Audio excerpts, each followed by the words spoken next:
والصلاة والسلام على من لا نبي بعد اما بعد فاعوذ باللہ من الشیطان الرجیم بسم اللہ الرحمن الرحیم محمد رسول اللہ والذین معه اشداء علی الکفار رحماء بینہم قال النبی صلی اللہ علیہ وسلم اصحابی کالنجوم فبیہم مقتدیتم اہتدیتم اور کما قال صلی اللہ علیہ وسلم درود پاک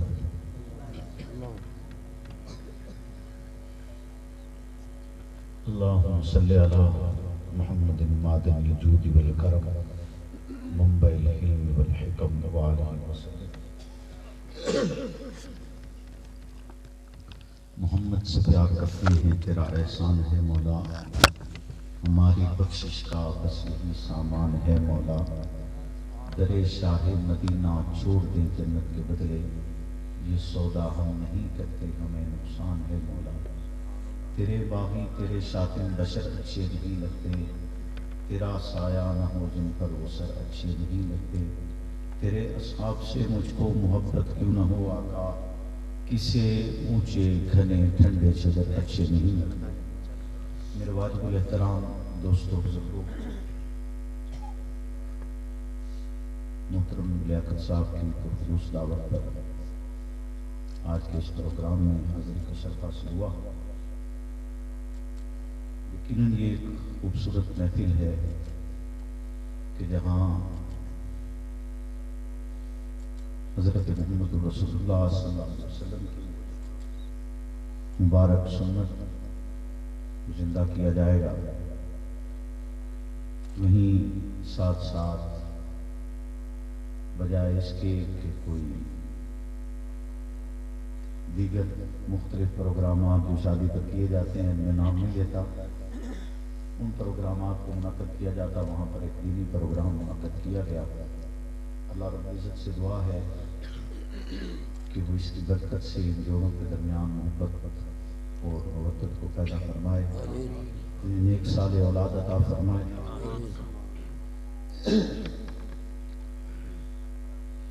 اخلاق نبی صلی اللہ علیہ وسلم ایک ایسا بہترین نمونہ ہے جن سے بحیثیت مسلمان مجھے اور آپ کو نہ صرف متاثر ہونا ہے بلکہ ان کو اپنانا ہے آپ صلی اللہ علیہ وسلم کی زندگی میں دو طرح کا طریقہ کار موجود ہے ایک انداز ایسا ہے کہ جس میں آپ کے ساتھ تکالیف اور ستم کا معاملہ ہوا اور آپ نے معاف فرما دیا لیکن کچھ لوگ ایسے بھی ہیں جنہیں آپ نے معاف نہیں کیا جنہیں جس نے پتھر برسائے جواباً رسالت پناہ نے ارشاد فرمایا کہ اللہ جب ملائکہ آئے انہوں نے پوچھا کہ اگر آپ کہہ دیں تو ہم اس بستی کو طائف کی وادی کو اٹھاتے ہیں اور آسمان سے زمین پر گرا دیتے ہیں تو جواباً رسالت پناہ نے ارشاد فرمایا کہ نہیں یہ نہ صحیح ان کی نسلیں ہی صحیح وہ مجھ پر ایمان لے آئیں گی لیکن ایسا نہیں کسی نے راستے میں کانٹے بچھائے تو جواباً رسالت پناہ نے اسے کچھ نہیں کہا کسی نے آپ کو گالی دی تو جواباً رسالت پناہ نے اسے کچھ برا بھلا نہیں کہا بلکہ آپ اپنے مشن کاز اور نظریے کے مطابق اس پر کام کرتے رہے اور لا الہ کو پھیلاتے رہے الہ کلمۃ اللہ کو پھیلاتے رہے حتیٰ کہ یہ تک کہا گیا کہ کوئی بھی محمد رسول اللہ کی بات بھی نہ سنے کیونکہ جو آپ کی بات سنتا ہے وہ اپنا دین چھوڑ دیتا ہے جو آپ کی بات سنتا ہے وہ اپنا دین چھوڑ دیتا ہے اسی اسنا میں قصہ آپ نے سنا ہوا ہوگا چھوٹے بچوں کو بھی یہ واقعات کتابوں میں پڑھائے جاتے ہیں کہ ایک بوڑھی اماں مکہ چھوڑ کر جا رہی ہے سنا ہوا نا بولیں سنا ہوا اونچا بولو نا یار. میں ویسے سندھ سے چونکہ آیا ہوں تو وہ وہاں عادت بنی ہوئی ہے اونچا گلائے ہو اونچا بولو. کیوں جی اونچا بولیں گے نا؟ سردی ہے لگ رہا ہے کہ یہاں آپ کے علاقے میں سردی ہے. اب ختم ہو گئی ہے سردی والے مقام نہیں ہے سب. چونکہ میں آپ کے یہاں تو پہلی مرتبہ آیا ہوں لیکن آپ کے اس علاقے میں تو آپ میرے مزاج آشنا نہیں ہے، میں آپ کا مزاج آشنا نہیں ہوں. تو کچھ وقت لگے گا لیکن انشاءاللہ ہم ایک دوسرے کے مزاج آشنا ہو جائیں گے ماشاءاللہ ماشاءاللہ. تو وہ بوڑھی اماں مکہ چھوڑ کر جا رہی تھی، اس کا سامان اٹھانے والا بھی کوئی نہیں تھا. وہ جا رہی ہے، راستے میں جاتے ہوئے رسالت پناہ نے اس کا سامان اٹھا لیا. واقعہ آپ نے سنا ہوا ہے. اب وہ آپ کی وجہ سے مکہ چھوڑ کر جا رہی تھی لیکن آپ اس کا سامان اٹھا کر جا رہے ہیں.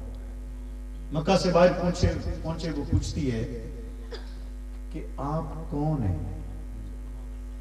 آپ اتنا حسین انسان اور اتنا عمدہ اخلاق کا مالک، خوبصورت بھی ہو اور پھر با اخلاق بھی ہو. سبحان اللہ. کمال ہے یا نہیں ہے؟ خوبصورت بھی ہو اور خوبصورت اتنے کہ اگر عکس دیوار پر پڑ جائے تو چہرہ نظر آ جائے لوگوں کا، لوگ اپنا چہرہ دیکھیں. سبحان اللہ. حسین اتنے کہ آپ کے پسینے کو بوتلوں میں بند کیا جاتا اور روزانہ نہیں بلکہ عید کے روز بطور عطر استعمال کیا جاتا. اتنا قیمتی عطر روزانہ نہیں لگایا جا سکتا، عید کے روز استعمال کیا جاتا. حسین اتنے کہ شیخ سعدی یہ کہنے پر مجبور ہو گئے کہ لا یمکن الثناء کما کان حقہ بعد از خدا بزرگ تو ہی قصہ مختصر. حضرت سعدی کے بڑے مشہور اشعار ہیں، آپ نے لکھے ہوئے پڑھے ہوں گے، لیکن اس کا ایک واقعہ میں آپ کو سناتا ہوں کہ جب حضرت سعدی نے وہ اشعار کہے تو 3 مصرے کہے اور چوتھا مصرع مکمل نہیں ہو رہا. چوتھا مصرع مکمل. سرکار دو عالم صلی اللہ علیہ وسلم کی خواب میں زیارت ہوئی تو پوچھا سعدی پریشان ہو؟ کیوں پریشان ہو؟ حضرت سعدی نے کہا کہ آپ کی مدح میں اشعار لکھے ہیں لیکن 3 مصرے مکمل ہو گئے، چوتھا مصرع مکمل نہیں ہو رہا. تو سرکار نے ارشاد فرمایا سعدی اشعار پڑھو. تو سعدی نے پڑھے کہ بلغ اللہ بکمال، آپ بلندیوں پر اپنے کمال سے پہنچے. کشفت دجا بجمال، کہ آپ کے جمال سے ظلمتوں کے سائے چھٹ گئے. حسنت جمیع خصال، کہ آپ میں تمام ہی اعلیٰ خوبیاں موجود ہیں. جب یہ 3 مصرے کہہ لیے اور کہا کہ آقا چوتھا مصرع مکمل نہیں ہو رہا، سمجھ نہیں آ رہی کہ یہاں کیا کہوں، تو سرکار نے ارشاد فرمایا کہ آگے پڑھو صلو علیہ وآلہ. آپ بھی یہی سمجھ کے پڑھ دیں صلو علیہ، کہ آپ نے ارشاد فرمایا نا صلو علیہ وآلہ. تو آپ اتنے حسین، اتنے خوبصورت، اتنے عمدہ اخلاق کے مالک کہ جس گلی سے گزر جائیں وہ معطر ہو جائے. اتنی حسین ترین شخصیت وہ خاتون کہتی ہے کہ آپ جیسے اخلاق کا مالک پہلے نہیں دیکھا. پہلے دیکھا کسی نے آپ کی مدح میں 40,000 اشعار لکھے اور آخری شعر یہ لکھا کہ تھکی ہے فکر رساں اور مدح باقی ہے، قلم ہے آبلا پا اور مدح باقی ہے، ورق تمام ہوا اور مدح باقی ہے، تمام عمر لکھا اور مدح باقی ہے. کہ ساری زندگی لکھتے رہے لیکن آپ کی تاریخ مکمل نہیں ہو سکی. تو وہ خاتون کہتی ہے کہ آپ جیسا حسین اور عمدہ اخلاق کا مالک مکہ میں نہیں دیکھا. آپ کون ہیں؟ جواباً رسالت پر ارشاد فرماتے ہیں وہ سارے راستے یہی بیان کرتی آئی تھی کہ محمد سے بچ کر رہنا، کہیں تمہارا دین نہ چھین لے. تو آپ سے پوچھتی ہے کہ آپ کا اسم گرامی کیا ہے؟ تو جواباً رسالت پر ارشاد فرماتے ہیں کہ مجھے ہی محمد کہا جاتا ہے. وہ کہتی ہے اگر آپ کو محمد کہتے ہیں تو پھر آپ کا دین سچا ہے. پھر آپ کا دین سچا ہے. بولیے نا سچا ہے. آپ کا دین سچا ہے. وہ کہتی ہے پھر مجھے کلمہ پڑھاؤ. کلمہ پڑھ لیا. اور اخلاق کا یہ ماز کوئی ایک واقعہ نہیں، بے شمار واقعات. کہ ایک یہودی آیا، اس نے آپ کے گلے میں چادر ڈال دی، کھینچا زور سے، آپ نے اسے بھی معاف کیا. جن کی بدولت آپ شیب ابی طالب میں 3 سال تک معصور رہے اور آپ اور آپ کے رفقا پتے کھا کر گزارا کرتے رہے، لیکن رسالت پناہ کی زبان سے اف تک نہیں نکلا، حتیٰ کہ آپ کے قتل کی سازش کی گئی، آپ کو مکہ چھوڑنا پڑا۔ اور ذرا تکلیف کا احساس کیجئے گا کہ رسالت پناہ کے یہ مقدس الفاظ کتنے درد اور تکلیف سے کہے گئے ہوں گے کہ آپ مکہ چھوڑتے ہوئے بیت اللہ کو دیکھ کر کہتے ہیں کہ بیت اللہ تیرے اندر رہنے کا دل کرتا ہے، لیکن یہاں کے رہنے والے مجھے رہنے نہیں دیتے۔ آپ نے وطن چھوڑا، جائے پیدائش چھوڑی، والدین کا علاقہ چھوڑا، سب کچھ چھوڑ کر رسالت پناہ الہ کلمات اللہ کے لیے ہجرت کرنے پر مجبور ہوئے۔ اور اگر رب حکم نہ کرتا کہ آپ ہجرت کر جائیں تو پیغمبر اپنی جان تو دے دیتے، لیکن لا الہ میں تبدیلی آ سکتی نہیں تھی۔ آپ مکہ چھوڑ گئے۔ آپ کے مکہ سے جانے کے بعد بھی دشمنان اسلام نے کوئی کسر باقی نہیں رکھی، انہوں نے آپ کا تعاقب کرنے کی کوشش کی، پیچھے چلے، انعامات لگا دیے گئے کہ 100 اونٹ تک دیے جائیں گے جو نعوذ باللہ محمد رسول اللہ کو گرفتار کر کے لائے گا۔ اسی میں ایک شخص مکہ سے نکلتا ہے، سراقہ بن جاشم اس کا نام ہے، نکلا، آپ کے عین اس مقام پر اس لمحے میں پہنچا جس لمحے میں آپ اپنے یار کے ساتھ غار سے نکل کر اگلے سفر پر روانہ ہو رہے ہیں۔ اپنے بولو نا، اپنے یار کے ساتھ اگلے سفر پر عین اس لمحے میں پہنچ کر آپ کی طرف بڑھنے کی کوشش کی، گھوڑا بٹکا، زمین پر گر گیا، پھر اٹھا، فال نکالی، فال میں بھی منفی آیا، تب پھر کوشش کی تو گھوڑا زمین میں دھنس گیا۔ اسے سمجھ آ گئی کہ یہ کسی فرد کا نظام نہیں بلکہ زمین اور آسمان کے خالق کا نظام چل رہا ہے۔ وہ آپ سے کہتا ہے، عرض کرتا ہے کہ میں ایمان تو نہیں لاتا، لیکن ایک وقت آئے گا جب آپ حکمران ہوں گے تو مجھے امان لکھ کر دے دیجئے، اور زبانی نہیں، مجھے لکھ کر عطا کیجئے۔ سیدنا صدیق اکبر کو رسالت پناہ حکم فرماتے ہیں، آپ خود تو لکھنا پڑھنا نہیں جانتے، آپ حکم فرماتے ہیں، سیدنا صدیق اکبر کا غلام ایک تحریر چمڑے کے ٹکڑے پر لکھتا ہے، لکھ کر سراقہ بن جاشم کو دے دی جاتی ہے۔ وقت گزر گیا، گزرتے گزرتے 10 سال کا عرصہ تقریباً بیتنے کے بعد مکہ فتح ہوا، فاتح بن کر اسلام مکہ میں داخل ہوتا ہے، اور اسلام مکہ میں داخل ہو رہا ہے۔ اس سے قبل جب رسالت پناہ کے پاس سراقہ موجود تھا، آپ کے اخلاق کا عالم دیکھیے کہ آپ نہ صرف اسے معاف کر رہے ہیں، اسے امان بھی لکھ کر دے رہے ہیں، ساتھ اگلا انسان بھی فرما رہے ہیں کہ سراقہ تیرے ہاتھوں میں کسرا کے کنگن دیکھ رہا ہوں۔ سراقہ سوچتا ہے کہاں ایران کا بادشاہ، کہاں سراقہ بن جاشم، کیسے ممکن ہے کہ اتنے بڑے بادشاہ کے قیمتی کنگن سراقہ کے ہاتھوں میں آ جائیں۔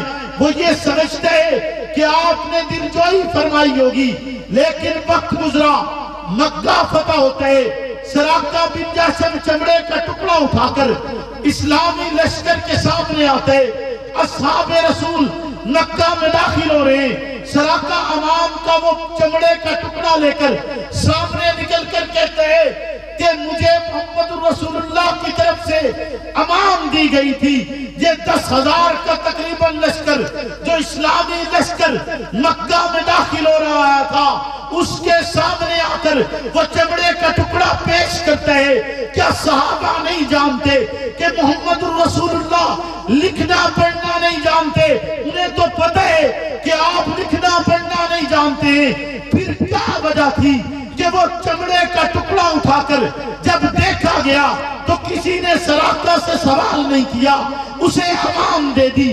کیا عامر بن فہیرہ اتنا بڑا آدمی تھا، اتنا معتبر تھا؟ کیا وہ مکہ کا حاکم تھا؟ کیا وہ مدینہ کا گورنر تھا؟ کیا کوئی وڈیرا اور لیڈر اور جاگیردار تھا کہ جس کے لکھے ہوئی تحریر کو اصحاب رسول پہچانتے ہوئے ایسے شخص کو کچھ نہیں کہتے جو آپ کا دشمن بھی ہے، اسلام کا دشمن بھی ہے اور کافر بھی ہے، مکہ میں موجود بھی ہے؟ آپ فاتح بن کر آئے ہیں۔ اس چمڑے کے ٹکڑے کو دیکھ کر سراقہ کو امان دی گئی، کیوں دی گئی؟ جو کہ ہر شخص پہچانتا تھا کہ یہ تحریر صدیق کے غلام کی لکھی ہوئی ہے، صدیق کے غلام کی لکھی ہوئی، اور صدیق دے غلام دی لکھی ہوئی تحریر، بولو نا، صدیق دے غلام دی لکھی ہوئی تحریر اگر کافر واسطے امان دا ذریعہ بن سکتی ہے، نہیں سمجھیا میری گل؟ آگے پہنچنا تو آپ کے اخلاق کا یہ پہلے کہ جو آپ کو گرفتار کرنے کے لیے آئے، اسے نہ صرف معاف کیا، امان لکھ کر دی، 7 کنگنوں کا کہا کہ کسرا کے کنگن ملیں گے۔ ایران فتح ہوا، کس کے دور میں فتح ہوا؟ اس کے دور میں جو درہ مارتا ہے زمین کانپنا چھوڑ دیتی ہے۔ اس کے دور میں فتح ہوا جو 22 لاکھ مربع میل کا حکمران ہے مگر اینٹ کا تکیہ لگا کر سوتا ہے۔ اس کے دور میں فتح ہوا جو 18 پیوند لگا ہوا لباس پہن کر جائے تو بیت المقدس کی چابیاں اس کے قدموں میں رکھ دی جاتی ہیں۔ اس کے دور میں فتح ہوا جو تیز نگاہ سے دیکھے تو سورج بادلوں کی اوٹ میں چھپ جائے، جو خط لکھے نیل اپنی روانی پہ جاری ہو جائے، جو آواز بلند کرے تو 70 میل دور سنائی دے۔ اس عظیم انسان کے دور میں مکہ فتح ہوا، وہ کسرا فتح ہوا۔ کسرا فتح ہوتے مال و اسباب اکٹھا کیے جاتے، مال و اسباب جمع کر لیا گیا، اس کی تقسیم کا عمل شروع ہوتے۔ ایک قالین اور اس کا ایک ٹکڑا حضرت علی المرتضیٰ کے حصے میں آیا، اس ٹکڑے میں سے ایک ٹکڑا حضرت علی نے فروخت کیا جو 60,000 درہم میں فروخت ہوا۔ تو ذرا تصور تو کیجئے کہ جس کا قالین اتنا قیمتی ہے اس کے کنگن کتنے قیمتی ہوں گے، اس کے کنگن کتنے اعلیٰ ہوں گے۔ اور جب وہ کنگن سامنے آئے، کنگن دیکھے، عمر بن خطاب دیکھ کر کہتے ہیں سراقہ کو بلایا جائے، سراقہ بلایا جاتے، سراقہ آتے۔ کیا یہ بات کس نے پہنچائی تھی؟ کتنے سال گزر گئے، کتنی مدتیں گزر گئی، اصحاب رسول بھولے تو نہیں۔ سننے والے تو 2 افراد تھے، یا صدیق تھا یا صدیق کا غلام تھا۔ کیا صدیق اکبر نے یہ کہا کہ میری اولاد کو دے دینا، یہ کہا میری نسلوں کو دینا، کیا یہ کہا کہ ہمارے لیے آقا نے وصیت کی تھی؟ نہیں نہیں، پیغام پورا پہنچایا ہے کہ سراقہ کو دیکھ کر سرکار نے اس کے ہاتھوں میں کسرا کے کنگن دیکھے ہیں۔ عمر بن خطاب بلاتے ہیں، سراقہ آتا ہے جب سامنے تو سرکار کا یہ غلام کہتے ہیں کہ اپنے ہاتھوں میں یہ کنگن پہنو، ہم دیکھنا چاہتے ہیں کہ حضور نے تیرے ہاتھوں میں دیکھے کیسے۔ گلی گلی نگر نگر گلی گلی نگر نگر شان صحابہ زندہ باد۔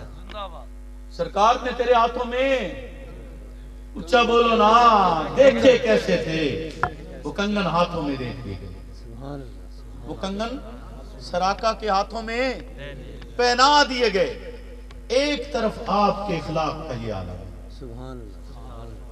آپ کے اخلاق کا یہ عالم ہے کہ جو آپ کو گرفتار کرنے کے لیے آیا، اس کے لیے اور قتل کرنے کے لیے آیا ہے، اس کے لیے کہ معافی امان لکھ کر دے دی، پھر کسرا کے کنگن بھی دے دیے، یعنی والقاظمین الغیظ والعافین عن الناس واللہ یحب المحسنین، کہ غصے پر قابو بھی پایا، معاف بھی کیا، پھر احسان بھی کیا، پھر بولے نا۔ ایک طرف تو عالم یہ ہے اور دوسری طرف اس سے یکسر مختلف، یکسر مختلف۔ بالکل الگ. ایک طرف اخلاق کا عالم، ذرا توجہ کرنا کہ اخلاق کا عالم ایسا کہ جو راستے میں کانٹے بچھا رہا ہے، جو پتھر برسا رہا ہے، اس کے لیے بھی دعائیں نکل رہی ہیں. جو گالیاں دے رہے تھے، برا کہہ رہے تھے، آپ کے خلاف تھے، ان کا سامان اٹھایا ہوا ہے. اور دوسری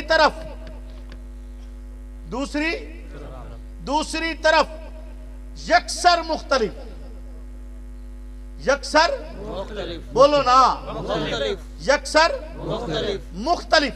کیسے یکسر مختلف؟ کیسے کہ اصحاب رسول اونٹ چرا رہے، ڈاکو آئے، اونٹوں پر ڈاکہ ڈالا، صحابہ کو شہید کیا. حتیٰ کہ صرف شہید نہیں کیا بلکہ ان کی آنکھیں نکالی، ان کے کان کاٹے، ان کی ناک کاٹی. یعنی جیسے کہ مصلح کر دیا جاتا ہے، یہ کر دیا اور بھاگ گئے. رسالت پناہ نے حکم کیا کہ جاؤ ان ڈاکوؤں کا تعاقب کرو، انہیں پکڑو، اونٹ بھی واپس لو اور انہیں قتل بھی کرو. اور محض قتل کا حکم نہیں دیا، محض مارنے کا حکم نہیں دیا، بلکہ فرمایا ان کی آنکھیں نکالو، ان کے کان کاٹو، ان کی ناک کاٹو. یعنی جیسا انہوں نے اصحاب رسول کے ساتھ کیا ہے ویسا جواباً کرو، ویسا جواباً. سرکار نے حکم کیا کہ جاؤ، ایک طرف اخلاق اس طرح اور دوسری طرف اس طرح. بولیے نا.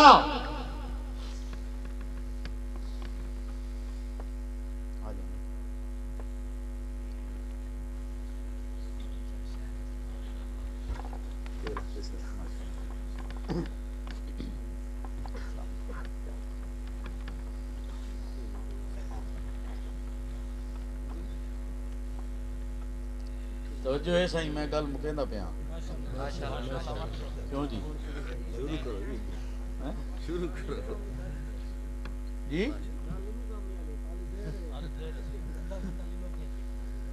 اب اس سے ہی آگے آدھا گھنٹہ چلو، آسان ٹارگٹ دی.